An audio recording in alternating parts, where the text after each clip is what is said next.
Pecos Labs presents The Sopranos, Aerial Surveillance. Back in November and December of last year, the skies over New Jersey became a theater of the strange.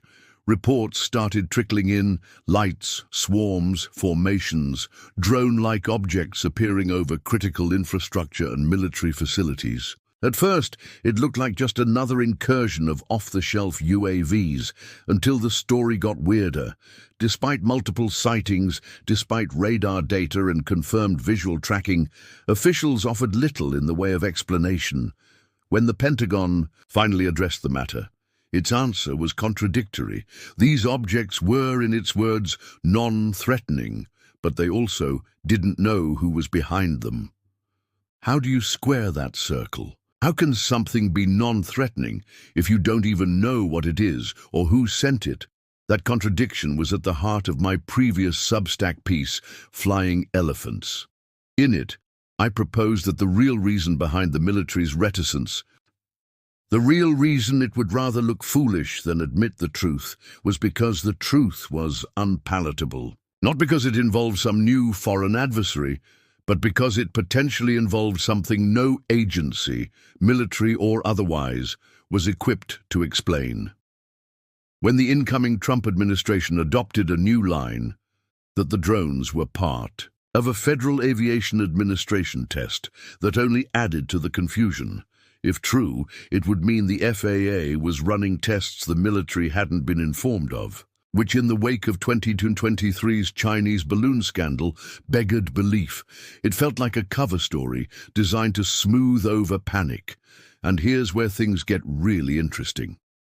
Toward the end of Flying Elephants, I referenced Chapter 10 of The Light Beyond the Mountains. In it, I described a wave of sightings 30 years ago in the Wallkill River Valley, a region encompassing part of New Jersey where objects masqueraded as commercial aircraft, except under scrutiny, their light configurations were off.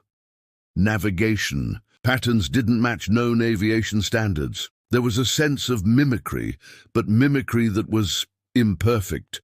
At the time, I was skeptical. Shape-shifting UFOs? It felt too far out. But by Chapter 20 of TLBTM, that skepticism had eroded, not because I'd become less rigorous, but because the data kept pointing me back to the same uncomfortable place, the simplest explanation for what was happening in New Jersey, and what had happened in drone waves 5 years ago over Palo Verde, Colorado, Guam, and even more recently Langley AFB, was the unthinkable one. Not all of the drones were man-made.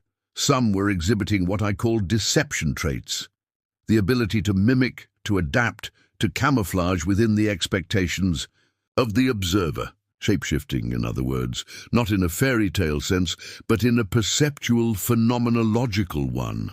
These were icons on the interface of perception, not fixed objects in 3D space. That might sound esoteric, unless you've been following the work of people like cognitive scientist Donald Hoffman. Professor Hoffman's interface theory suggests that what we see isn't reality as it is, but a perceptual dashboard shaped by evolution. Space-time is not fundamental, he says. It's a projection, an interface. So what happens when something interacts with that interface?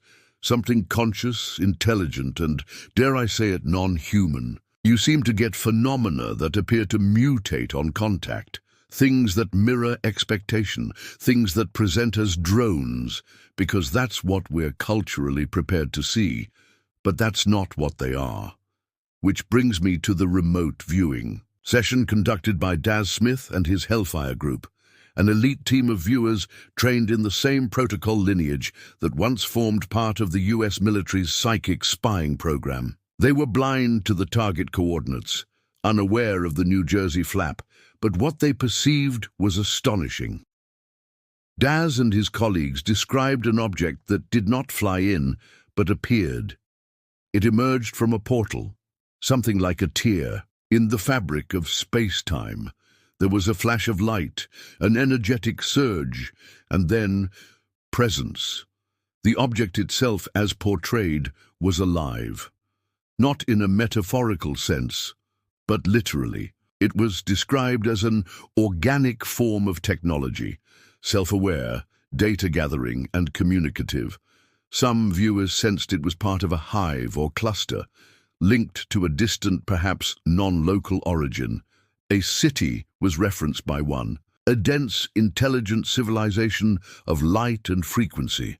The object was not just surveying, it was sending information back, functioning more like a node than a craft.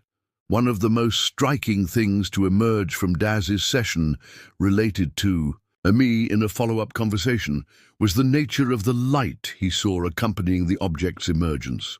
Daz described it as in motion, glowing, white at the core, yellow and blue at the edges, with a warm center filled with dust-like particles. He added that it contained waves and frequencies beyond the visible spectrum. When I asked him to name what he was describing, he paused and then said it plainly: plasma. Plasma, as we now know, makes up 99% of the visible universe. Dusty plasma, the type that seemed to have been observed in Daz's RV session, are highly reactive, conductive mediums. They carry frequency, pattern, and information, and they've long been suspected by physicists at the very edge of the known for their potential to act as transduction points between fields, between realms even. So what do we make of this? Taken together, the sightings, the mimicry, the shape-shifting, and now the remote viewing data, one interpretation begins to emerge. The objects that appeared over New Jersey were not just technological intrusions. They were plasma-based expressions of something other, a non-human intelligence capable of interacting with our perceptual interface that adapted to our expectations, matching our gaze, and in doing so, they presented the ultimate camouflage. Not stealth by material means, but by perceptual engagement. You saw what you expected to see, an aircraft or a drone, which means the encounter wasn't just about the thing in the sky, it was about you, the observer, your thoughts, your assumptions, your emotional state. In Hoffman's language, these objects hacked the interface. In plasma physics, they exploited the medium. Only, as happened in the Wallkill River Valley, there was something a little bit off about them. Not quite right.